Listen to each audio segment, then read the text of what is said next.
Hello, everybody. Happy New Year.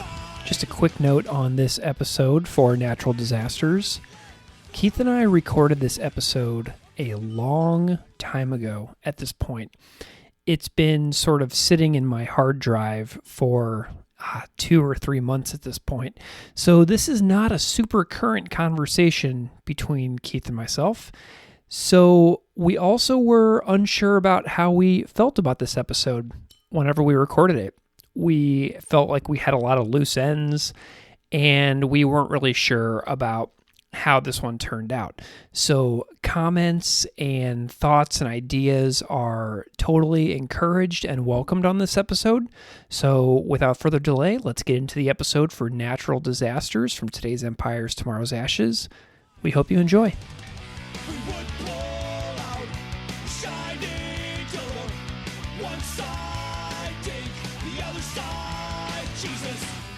You're listening to Unscripted Moments, a podcast about propaganda, hosted by two teachers who break down a different propaganda song each episode. Today we're talking about Natural Disasters, track 5 from today's Empires, Tomorrow's Ashes, released on February 6th, 2001 on Fat Records in the United States and G7 Welcoming Committee in Canada. So, hey Keith, I was thinking a lot about today's Empires, Tomorrow's Ashes today. And so I went to digging in preparation for our natural disasters episode, and the cover art is something that I found out some new stuff about that I thought was kind of interesting. The cover art to this record is the unfinished flag. It's called The Unfinished Flag of the United States by an American poet named Lawrence Ferlinghetti, who I believe is either the owner of or is like attached to City Lights bookstore in San Francisco. Have you ever heard of that place or been there? No. It's like this very, very famous bookstore that was really famous for like the Allen Ginsberg era of time. But so apparently Ferlinghetti painted the cover art to today's Empires, Tomorrow's Ashes. And interestingly, the exact same painting was used on the cover of a book that City Lights Publishers put out, because they also have a press in the bookstore, and the author is Michael Parenti. And so the same artwork from today's Empires, Tomorrow's Ashes appears on the cover of this book called Against Empire by an author named Michael Parenti. So, and that book like documents like the hidden costs of like the U.S. international agenda. I just thought that was so cool that this cover art, that this painting appears on music about U.S. foreign policy among other topics. Also appears on a book which is about the same topic. And so Ferlinghetti gave Propaganda permission to use this painting on the front cover of their album, and it also appears on a book on that topic. So isn't that kind of neat? Yeah, that seems perfect for this band, right? Yeah, totally. Keith, I know that like today also you were listening to Chris's Catastrophic Break with Consensus Reality podcast about Purina Hall of Fame, and I know there's a bunch of things in that episode about the Today's Empires, Tomorrow's Ashes era and the recording. What kind of like jumps out to you about that era of recording? Yeah, so this is also recorded by Ryan Green, who did Less Talk, More Rock. It was the first time the band recorded digitally, previously using 2-inch tape. And Chris had the mistaken belief that maybe errors in playing or some missteps might be able to be fixed up in Pro Tools, which perhaps led to the album taking quite a few months to record, which is really different from Less Talk and How to Clean Everything. And the guitars are actually recorded twice. Chris went back to California to re-record them, and ultimately the audio, the production, the guitar tone has left Chris maybe not liking this as much as the other albums, and he ranks this actually lower than Less Talk, More Rock. And he said in an article, an interview with Vice, "We as a band were just backseat drivers through the whole recording, mixing, and mastering part, where we sonically ruined our own record. I just found it sonically not very listenable." So I think that's I see that come up some with fans, kind of looking through social media. this definitely seems to be one of the albums that people post about the most. And I do see some critique in terms of the audio, but for others, it definitely doesn't seem to be as important.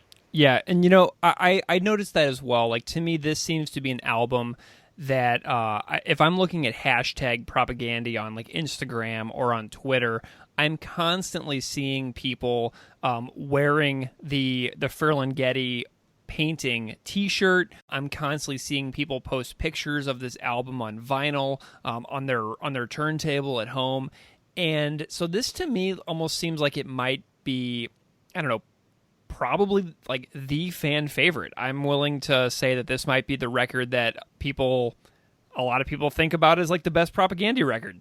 Yeah, and we're doing like a track right from the middle of the record that I don't think that, I've asked around a lot of people about what their favorite songs are to, book guests for this show.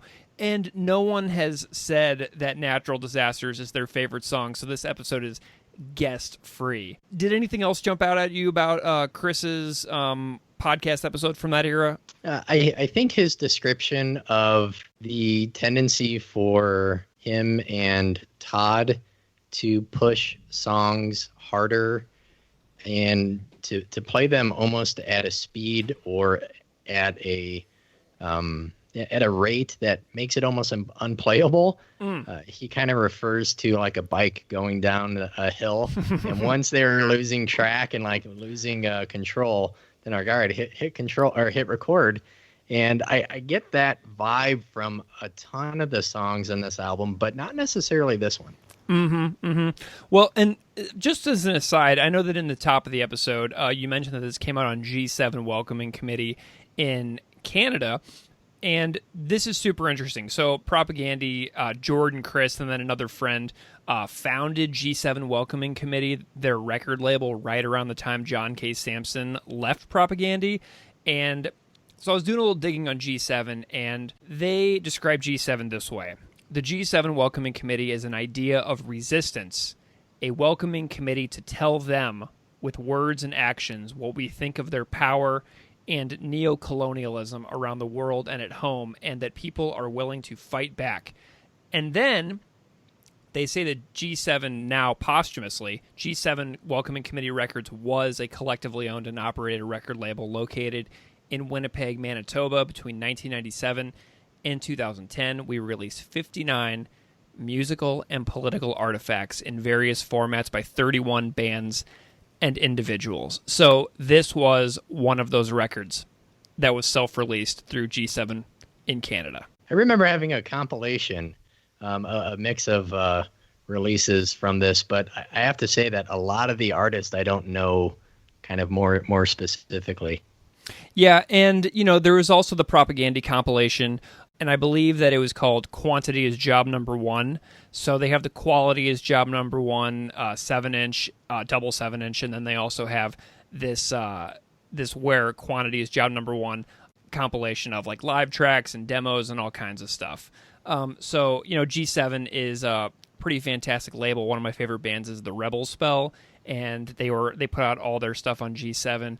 Todd's old band I Spy came out on G7. I was listening to their record today.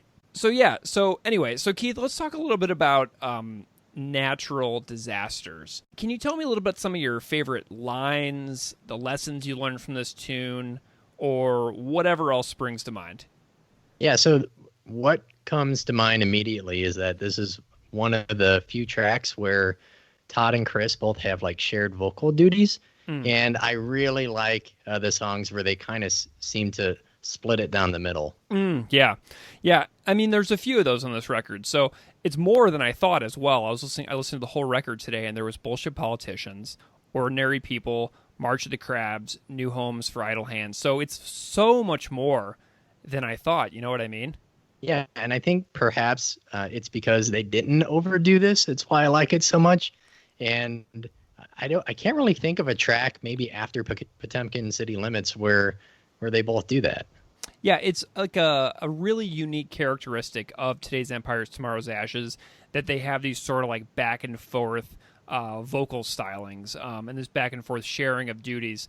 So I really like that as well. What do you see this song as sort of being about? So to me, it's clearly an indictment of the sexual puritanism that is commonly at the core of religious faith and identity. And the U.S. saw a rebirth in the abstinence and purity culture during the Reagan administration, which funded this form of extreme abstinence. It included abstinence-only education, purity pledges, and even clothing that was marketed toward these ideas. And it wasn't simply telling teens like not to have sex, but it also very strictly defined gender roles, teaching women to be submissive while giving power and authority to like the courting female's boyfriend's father, which is eventually exchanged for like the authority and the approval of the future husband. Interesting. Yeah. And so there's a lot going on there. Like the lessons of, sexual attraction and relationships and who is in charge in a relationship. It's really tied back a lot to religion and like the lessons found within and what is acceptable. Does that make sense? Yeah, for sure. So I think in addition, like just reading a little bit about this, women were also expected to take additional actions to ensure that, they themselves didn't tempt men, if that was their behavior, their clothing. So there's so much packed into this idea that I think it's easy to just see it as telling people not to have sex, where it's kind of defining how individuals see themselves and their own actions. And so if you think now you have like generation or maybe generations raised in this sort of belief system, emerging into adulthood, trying to navigate anxiety and shame that they've internalized because of these ideas about sex. And I recommend giving a listen to the Fresh Air interview with Linda K. Klein. It's called Evangelical Purity Movement Sees Women's Bodies as a Threat. And she speaks about the trauma and shame that's internalized and physicalized. And she compares it, not saying it is, but she likens it in a way to PTSD. I mean, there's panic attacks, anxiety, and in some cases, suicide. And she wrote a book called Pure Inside the Evangelical Movement that shamed a generation of young women and how I broke free. Interesting. And as the father of a daughter, the way that women are told and, formed and raised in order to think about themselves and their bodies and sex in general, and oftentimes the double standard that how boys are raised in an entirely separate way to view sex. I think back on like the sexual shaming culture of like middle and high school, and even into college. Like there are so many despicable things in the ways that women are shamed whenever they, are sexual in any way, and how it's like a way to, oftentimes women are like set up to be torn down. Does that make sense? Yeah, for sure. I think it's important to note, and this is something I really thought about a lot, is that the stigma of sexual exploration and maturity and curiosity is not simply just a religious issue. So Klein says in this interview, the purity message that I was raised with in the evangelical church is not very different than the message that we learned in society. In the church, we learn that you are either pure or impure, but in society, we hear about good girls and bad girls. So I think maybe if I didn't confront or encounter these ideas through religion, I definitely encountered these ideas through just culture and like the belief systems that people are ingrained with. Yeah, and I also think though that religion underpins the good girl, bad girl notion as well. Like, sure. To me, religion is everywhere in society. It's one of those things that you can't escape, even if you're not religious yourself. Religion is still around you. And that, to me, is something that's really interesting as well, because even if you're done with religion and don't talk about it in any way, it's still there, Yeah, and with that, right, there's like this anecdote in the center of the song about presumably children finding a sex toy with the image of Christ on one side, which, a quote unquote like normal family has, and they're hiding. And I don't know if this is an anecdote, if it's symbolic, if it's like real, but that seems to be implying something about our pretty complicated relationship, like as individuals, but also as like a society with sex. You know, and I have a feeling that this might be a true story. I get that feeling too. You know, like I think that I was watching a bunch of YouTube performances of this song Natural Disasters that I could find, and I think that in one of the videos, I think Todd said true story whenever he was introducing what this song was about, and he even got a sex toy out on stage and demonstrated, and so that was in there as well. But I think that it's kind of based on something true that actually happened to somebody in the band. That's my impression, at least. Yeah, so when you asked what this song then means or what stands out, connecting with that anecdote, the line, "the most pristine are hiding everything." And that line to me is just at the heart of the song and the message. And not only thematically, but I mean musically too, because that's one that I sing every time it comes up. And when I hear that, I can't help but just think of like the slew of conservative politicians whose careers came to an end due to same-sex affairs after voting against LGBT right legislation. And I'm certainly not shaming them for those sexual experiences, but again, it points to how unhealthy our relationships and like our ideas about sexual identity in the United States can be. Absolutely. And, you know, Propaganda is very, very clear on where they stand on sexual orientation equality and rights. I mean, they've been outspoken about that for their entire careers. And there are several examples that spring to mind with regards to politicians. And one of them is a story that was super prominent a few years ago, and I remember, and it was the case of Aaron Schock from the state of Illinois, who was in Congress. And he recently came out as gay. So Aaron Schock was a Republican congressman from Illinois, and he became embroiled in a scandal and left Congress. And after he left Congress, he came out as gay. But for the entire duration of his terms in Congress, he voted against things like the Matthew Shepard Act. He voted against the repeal of Don't Ask, Don't Tell. But then whenever he was out of power, he came out publicly. And you can read his letter where he comes out on his Instagram page. It's like this very, very long, several images long document that he put on Instagram, where he talked about his revelation of being unwelcome by every member of his family after coming out as gay. Now, you have to remember that he voted against LGBTQIA plus rights for his entire congressional career. Then when he was out, he came out as gay and was basically, in his words, sort of like shunned by his family. No one accepted what he said.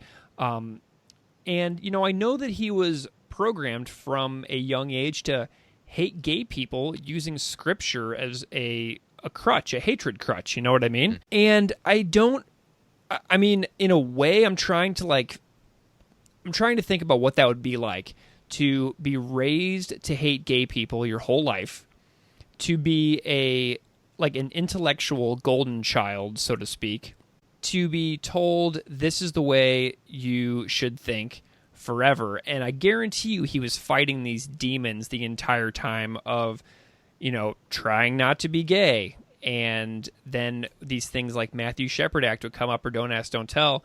And his entire life he was said, vote against that, vote against that.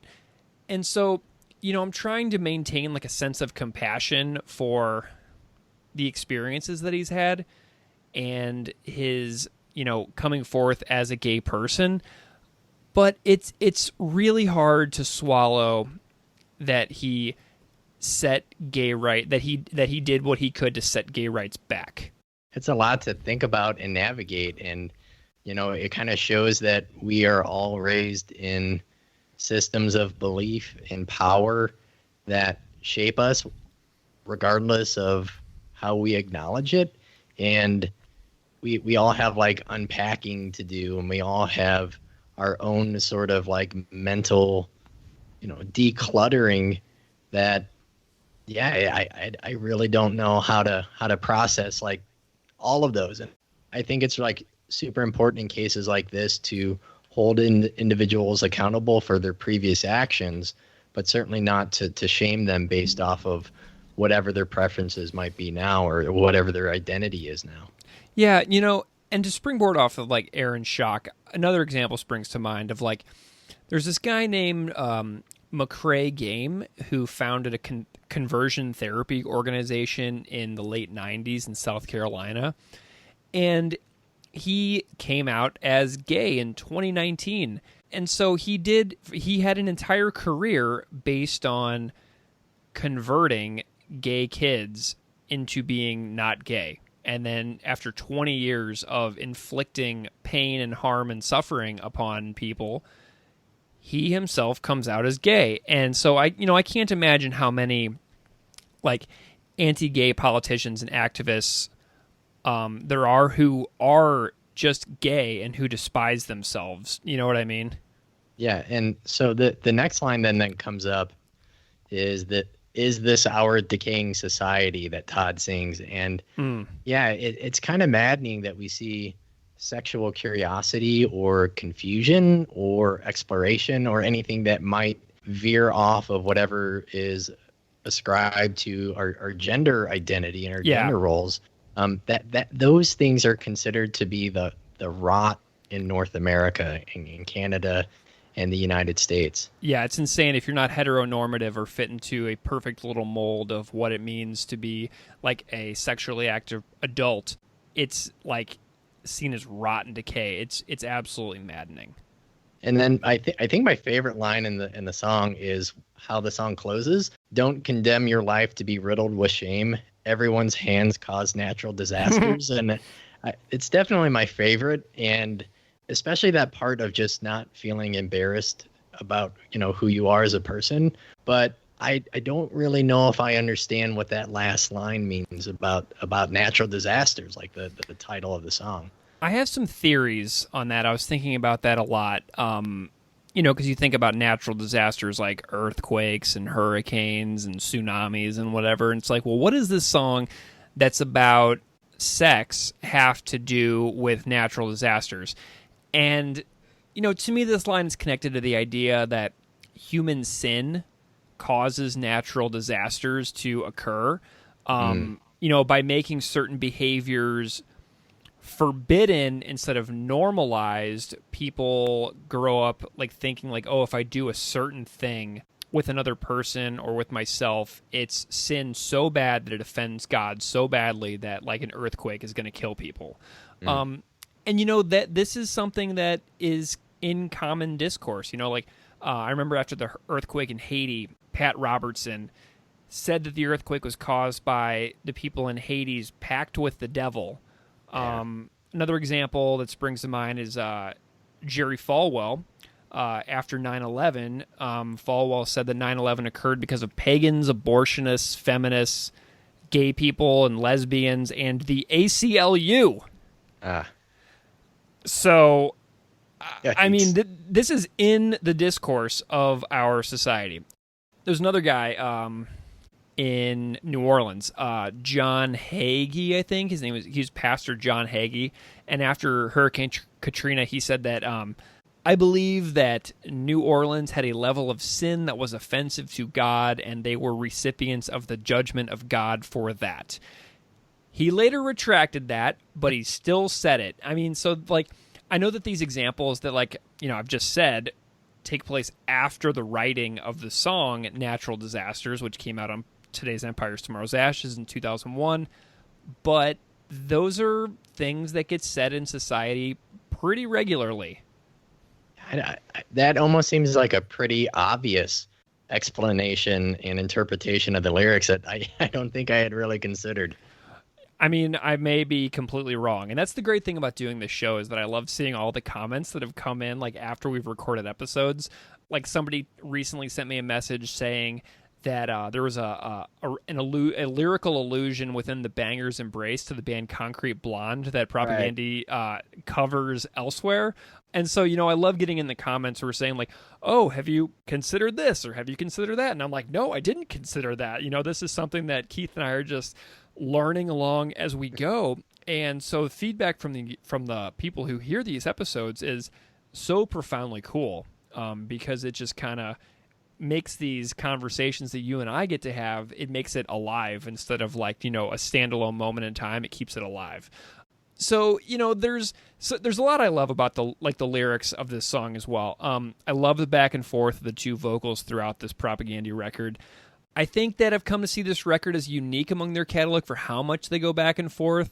And then I think in another another episode that we did, I think on Bringer of Greater Things, I think that I said in that episode that Potemkin is where Todd sort of like came forward as like a more of a prominent force than Propaganda. But like I was listening to this record today, and Empires has way more Todd vocals than I remembered. I listened to it and I realized how long it had been since I'd listened to this record all the way through. You know, I have this massive bias towards supporting cast and failed states that I had overlooked this record for a bit. So I think that I was wrong whenever I said in the Bringer of Greater Things episode that Todd came more forward on that record, because Todd is vocally all over this record, but it's just that he has more of his own standalone songs on that record, and his style is drastically more melodic on several Potemkin songs as compared to the thrash on this particular record. So when I think about this song, you know, this is an incredible song about hypocrisy and, you know, judging other people. There's hardly any lyrics. This song is super short. It's lyrically sparse. So many ideas packed in. So interpretable by any listener, you know. Whoever like listens to this based on their life experiences and how you've learned about sex, sexual orientation, sexual exploration and experiences, this is going to hit any listener in any number of ways, you know. And it's not just religious, it's not just political, but those are the things that spring to mind to you and me, it seems. So whenever I think about this song as well, when I look at the news, I see people who loudly condemn stuff. And I know that like many people who loudly condemn people who aren't like them, people whose lifestyles vary from them, I know they were brought up in a way that that's all they know a lot of times. You're brought up to condemn XYZ. XYZ is bad. And it like reminds me of Megan Phelps Roper, who was in the Westboro Baptist Church for her whole life and is currently writing about her deprogramming as like she figured out what that group is actually about. This song to me is like is sort of about that. You know, the hypocrisy lies in many homes. People who are like the loudest to condemn lifestyles they don't agree with, to me, also seem like the people most likely to be engaging in acts behind closed doors that they would never want anybody to know about. Mm-hmm. You know, so if someone publicly shouts against LGBTQIA plus people, I have to wonder what types of insecurities and fears that person is hiding that would make them go so far out of their way to condemn another person's life who has nothing to do with them. You know, to me, like a massive reason someone might condemn lives that don't fit within the heteronormative white culture is because they are that thing that they've been taught to hate, and they're lashing out due to like massive internal pain of being exactly what they were told to hate. Do you know what I mean? Yeah, for sure. And so, Greg, with your other podcast, I know that religion is your area of interest in research and study. How else can you connect this song with like your professional and academic interests? Okay, so I have that other academic podcast about religion. It's called Classical Ideas. And anybody wants to know about it, you can find it on any podcast app. But on that show, I interview scholars, academics, professors, journalists, teachers. And so, like, I likely have a quite a different view of religion than a lot of folks who listen to this show or who like propaganda. Like, I do not hate religion at all. In fact, quite the opposite. Religion intrigues me because I see it like as a driving force so much in societies around the world. Like a religious studies professor friend of mine who hosts a great podcast called Keeping It 101 says, you might be done with religion, but religion isn't done with you.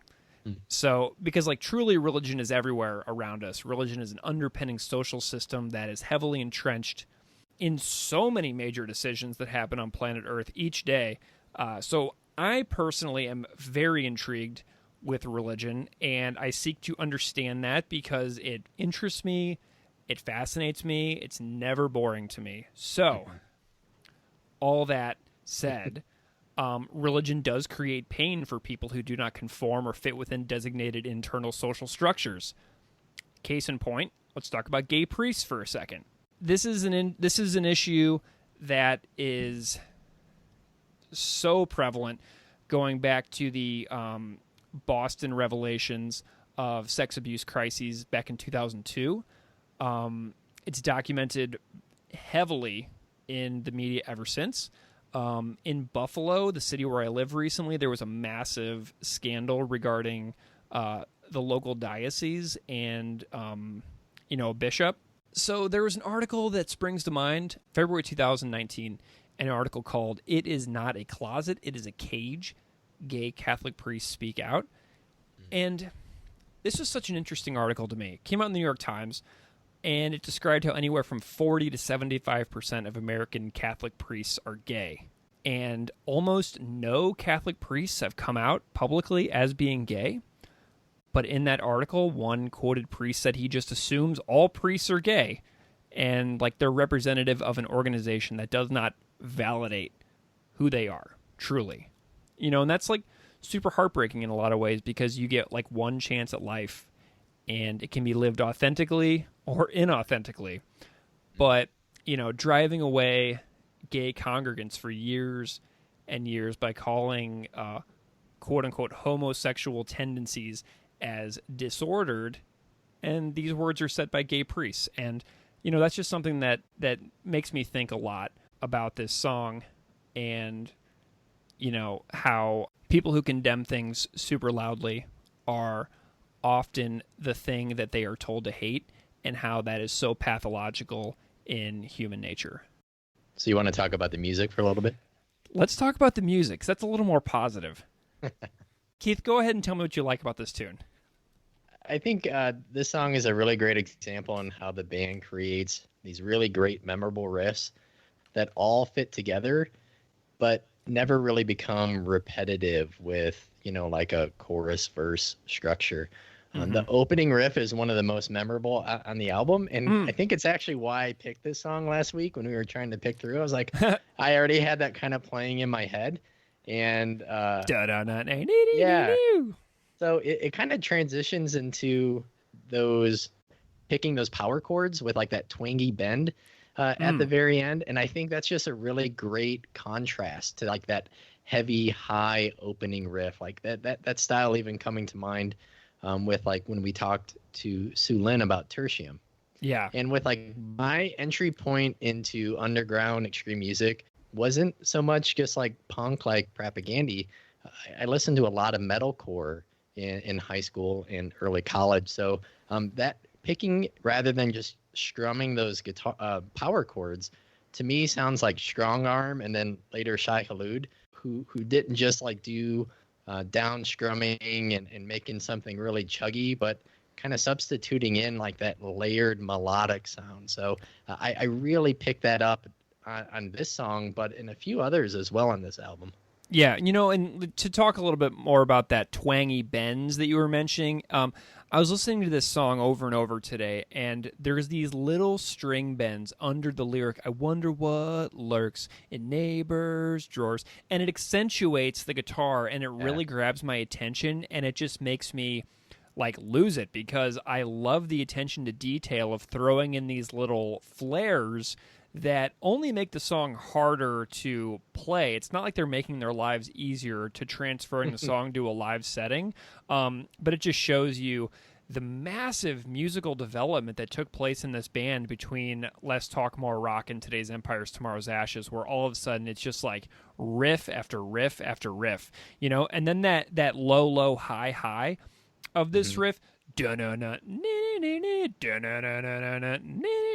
where it goes like that low, low, high, high. This is like signature Propagandhi, and I remember Sue Lin talking about that as well whenever we talked to her one time. And it's just signature Propagandhi, and like to me, this is maybe is this one of the earlier times where they do that sort of low, low, high, high kind of guitar strumming? Yeah, that sounds like it to me. I don't know if I can think of any other track. I don't know. I'd have to go back and listen to all the old stuff, so I'm leaving it in. What do you tell me about Jord here? Because this is such this is a special Jord song to me. Oh yeah, and I what I love is stopping with each song and really trying to dissect, picking up things I never really noticed before, because the song isn't frantic like how Chris described so many other songs in Today's Empires. But this song is really, really incredible in terms of the drumming. Like his cymbals here, Jord's cymbals here, are great. They're just these constant splashes in places that you don't expect. And then at one point they just kind of disappear. Like when Todd sings, like we would sneak up to the room and we would pull out the shining dildo. And then right after that Todd passage of him singing, the cymbals pick up again. There's just all these great fills and like double hits. And, I'm not a drummer, so I don't really have the verbiage to describe things. But listening to the song repeatedly made me just pick up like these super interesting patterns and grooves that he has going on. Yeah. I love the drums on this song. It's got fantastic tom rolls. It's got a great mixture of cymbal sounds, as you mentioned. I love the hi-hat work where he's got those little splashes into an open and then an immediately closed hi-hat.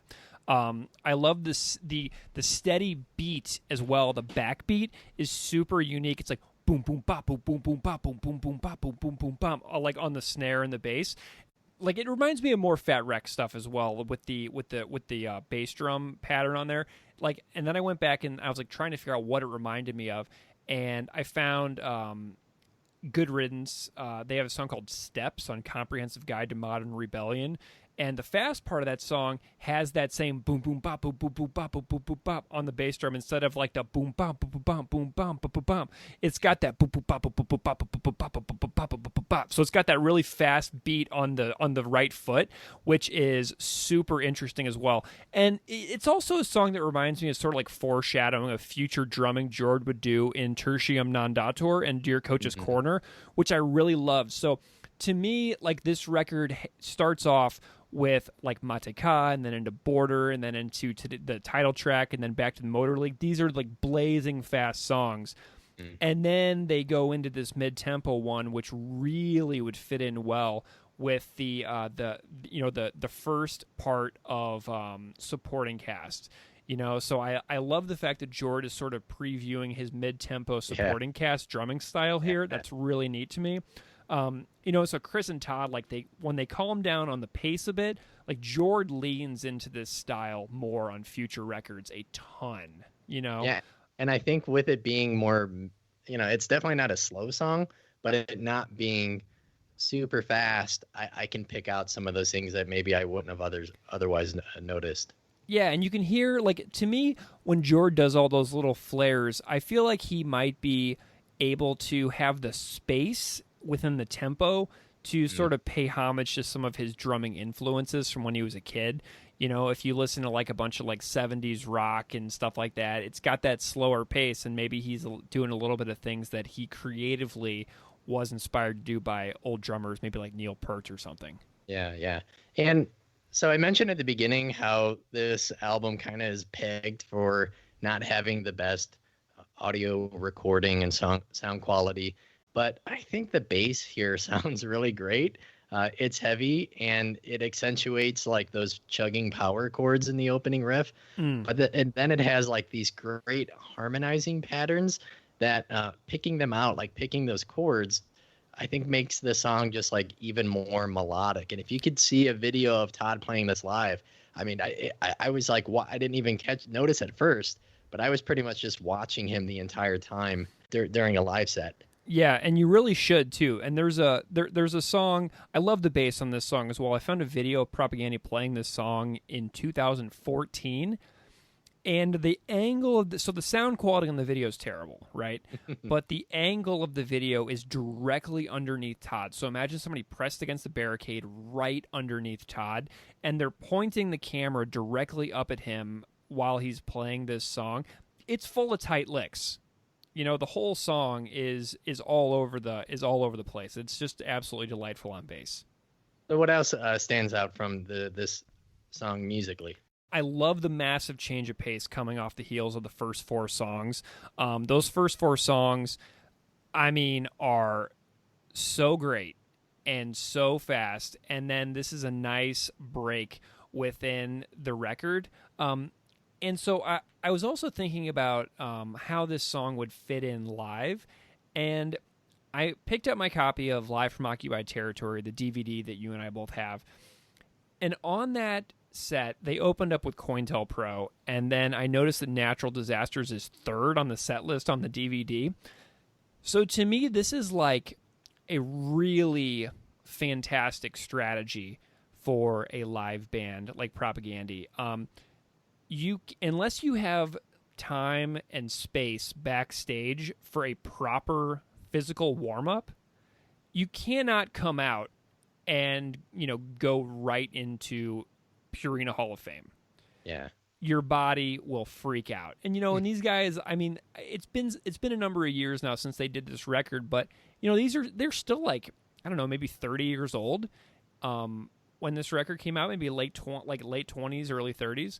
And so you need to physically warm up the older you get. Getting out of bed after age 30 doesn't feel the same as when you're in your early 20s. Things just don't work right. So to me, having these mid-tempo songs like COINTELPRO or Natural Disasters is like a perfect live strategy for getting warmed up before you go into the rippers later on, whenever you're like feeling good, feeling loose. And I love the so there was something funny that I noticed about the vocal delivery. And I couldn't figure out what a certain section of the song reminded me of, and I finally figured it out. So they have the part that says, not hedonists, not atheists, churchgoers, block parents. And something clicked in my brain, and I remembered the Bouncing Souls have this joke song on The Good, the Bad, and the Argyle called Inspection Station, where the lyrics are, I'm in the inspection station, waiting to be inspected. I got my new plates, new registration. And I was like, not hedonists, not atheists. I got my new plates, new registration. And it was just ridiculous. And I felt so stupid. But I was like, what does that one little line remind me of? Because it's this very serious, very heavy song. And then I was like being reminded of like this joke song, and it sort of lightened the mood a little bit for me. Yeah, for sure. So what are some of your like big lessons that you take away from this song? So I think far too often we've conflated education or prevention programs with morality. Substance abuse also comes to mind as well. I mean, especially amid the opioid epidemic right now. And I don't know what the answer is to deal with things like, prevention education, or if you just want to call it education, but helping young people navigate what comes along with sexual exploration seems to my mind to be like way more effective, a more effective way to talk to people about sex, and then everything that comes with it, like the emotional ups and downs, the opportunity to physically express the notion of love and the variety of like positive, negative, and benign physiological consequences. But reducing sexual education to just morality and purity, I think it's just clear that it does more harm than good. And that should be just absurdly obvious by now. Yeah, and so to me, my big takeaway from this song is like when I see people like railing against a lifestyle that differs from them, that is for some reason in the view of that person evil or like an abomination, I just can't help but think that there's so much more going on inside the person making all those wild accusations. And I know that when they lash out, they are hurting so many people. So their lashing out comes at the expense of people who get murdered. People who are face years and years of bullying and abuse and violence, and sometimes are even killed. And so, like, people who, like, bag on other lifestyles, especially publicly bagging on different lifestyles, is, like, so indicative of also, like, a very, very deep self-hatred. And I wish that there was, I wish that conversion therapy guy hadn't spent 20 years hurting people before he decided to come clean. And like these are the things that like I'm like, you spend your whole life hurting people, and then all of a sudden you're like, oh, forgive me, this is what was going on. And I'm like, oh my God, you did untold amounts of pain and suffering while ripping on people your entire career and your entire life. And the whole time, all it was you were just embarrassed of what people might think of you if you said what you really were. Yeah. It's hard. And like, so this song is, and maybe this song is about none of these things, but to me, this is what it talks about. The most pristine are hiding everything, and you have this shiny veneer that is presented to the world. You're this young upstart congressman, and you're shiny and handsome and dress well, and your voting agenda legitimately hurts people, deprives people of equality and dignity. And so that's what I think about when I listen to this song. Did you find any did you go on YouTube and find any fan comments? So I did so when you were given some background on some politicians who got themselves into a little bit of trouble. And I found one that says, I like to think the title of the song refers to Christian hypocrites, especially televangelists, who claim that natural disasters are caused by homosexuality and other sins, but are often outed as being such or having other shady past. So that I think that really closely mirrors like your interpretation of natural disasters. I think it does, yeah. Oh, I see. You mentioned to me earlier that you might have a resource you'd like to talk about as well. Do you want to still talk about that? Yeah. So if you're interested, I really recommend that interview I mentioned from Fresh Air with Linda K. Klein. But she also has an organization called Break Free Together, and it says on the website, Break Free Together is a community committed to breaking the silence around shame from purity culture and helping individuals raised in these communities kind of figure out those ideas that they've internalized and possibly like physicalized. Okay, Keith, moment of truth. How do you rank this song? I'm going to give it a 3. I think it's a really standout song on this album. I think it has a really cool blend of vocals. I think that it's a little slower. I noticed some things I didn't before. That there's like really unique variation in riffs and guitars, and I think it's a really solid 3. Yeah. How about you, Greg? I'm going to go 3.5 because I think that the lyrical content is so incredibly important, and I'm for people moving towards a society where shame is lessened, where authenticity is increased, and where equality and happiness and authenticity run free. Well, that's our show for this week. Thank you so much for listening to Unscripted Moments, a podcast about Propagandhi, hosted by 2 teachers who break down a different song every week. You can find us on Twitter at PropagandhiPod and on Instagram at PropagandhiPod. Thank you so much for listening. We will see you next time.